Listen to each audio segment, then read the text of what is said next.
दोस्तों, आपने भी छठ पूजा मनाया या देखा होगा, लेकिन इसके पीछे की कहानी बहुत कम लोगों को पता होती है। इस पूजा की शुरुआत कैसे हुई, ये जानने के लिए वीडियो को पूरा देखें और अच्छा लगे तो वीडियो को लाइक करके चैनल को सब्सक्राइब भी करें।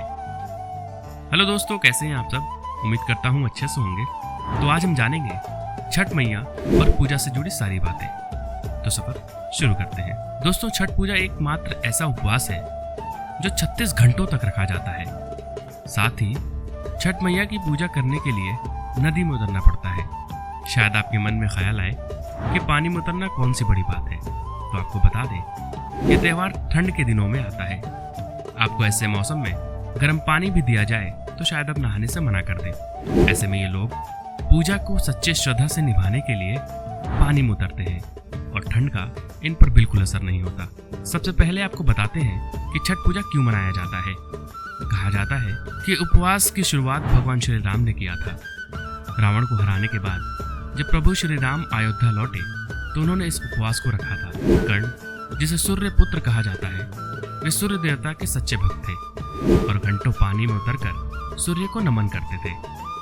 यहाँ तक कि द्रौपदी ने भी इस उपवास को रखा था ताकि पांडवों को लंबी उम्र और अच्छी सेहत मिल सके। पुराणों के अनुसार राजा प्रियव्रत और रानी मालिनी का कोई संतान नहीं था। इनके नसीब में शायद संतान का सुख लिखा ही नहीं था। अपनी हालत पर लाचार वे लोग बहुत उदास रहते थे। लेकिन एक दिन महर्षि कश्यप ने राजा को पुत्र कामेष्टि यज्ञ करने की सलाह दी। सारी विधि निभाने के बाद राजा ने रानी मालिनी को प्रसाद के रूप में खीर खाने को दिया और वो दिन भी आया जब रानी गर्भ से थी। चारों तरफ खुशियों का माहौल था। अब राजा और रानी की सारी पीड़ा दूर होने वाली थी। लेकिन जब रानी ने पुत्र को जन्मा, वो बालक मृत अवस्था में था। इनका सुख पीड़ा में बदल गया। राजा ने अपने पुत्र के मृत शरीर को लेकर नदी के पास अपने प्राणों की आहुति देने पहुंचे और तभी देवसेना छठी मैया, जिन्हें सृष्टि भी कहा जाता है, उपस्थित हुई। राजा की पीड़ा सुनकर छठी मैया ने एक पूजा आयोजित करने का सुझाव दिया। उन्होंने कहा, अगर कोई इंसान अपने सच्चे मन और श्रद्धा से इस विधि को निभाएगा तो उसका मनचाहा काम पूरा हो जाएगा।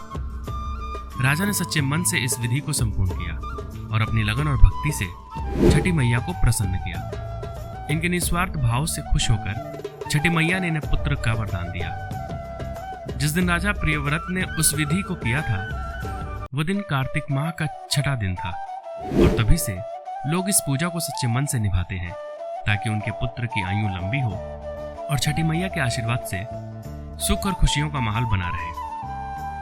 अब आपको बताते हैं कि इस पूजा को संपन्न कैसे करते हैं। ये पूजा 4 दिन तक चलती है, जिसमें उपवास रखने वाली महिला 36 घंटे का व्रत रखती है। इस उपवास के दौरान जल और अन्न किसी भी चीज का सेवन नहीं किया जा सकता। पहला दिन, घर की सफाई करने के बाद भक्तों को नहाकर अन्न का सेवन करना होता है। इस वक्त जिस खाने का सेवन करते हैं वो चने की दाल, लौकी और रोटी होती है।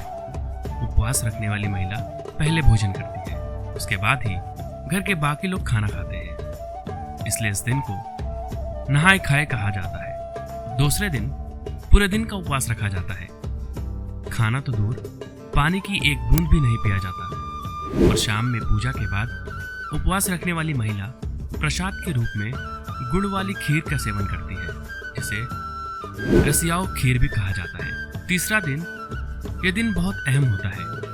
पूरे दिन उपवास तो रखते ही हैं, साथ ही नदी किनारे डूबते सूरज की पूजा की जाती है। उपवास रखने वाली महिला जब नदी के पास जा रही होती है, तब उसका पुत्र या घर का कोई मर्द सर पर टोकरी लिए उसके आगे आगे चलता है, जिसे भेंगी कहा जाता है। इस भेंगी में फल, प्रसाद और पूजा की सामग्री होती है। चौथे दिन उगते सूरज की पूजा करने के बाद उपवास रखने वाली महिला एक बार फिर नदी के पास जाती है, जहां उपवास को तोड़ा जाता है।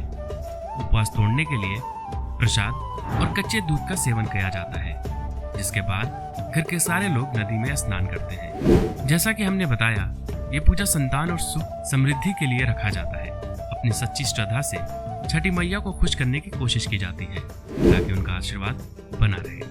तो अब जब आप जान चुके हैं कि छठ पूजा क्यों और कैसे करते हैं, तो एक लाइक तो बनता है। हमारे इस सफर में आपका साथ देने के लिए बहुत बहुत शुक्रिया। अगर कोई जानकारी हमसे मिस हो गई है तो आप हमें कमेंट कर बताएं, ताकि कमेंट पढ़ने वाले लोगों को पूरी और सही जानकारी मिल सके। तो आज के लिए बस इतना ही। हम आपसे मिलेंगे अगले एपिसोड में। Stay safe, stay happy.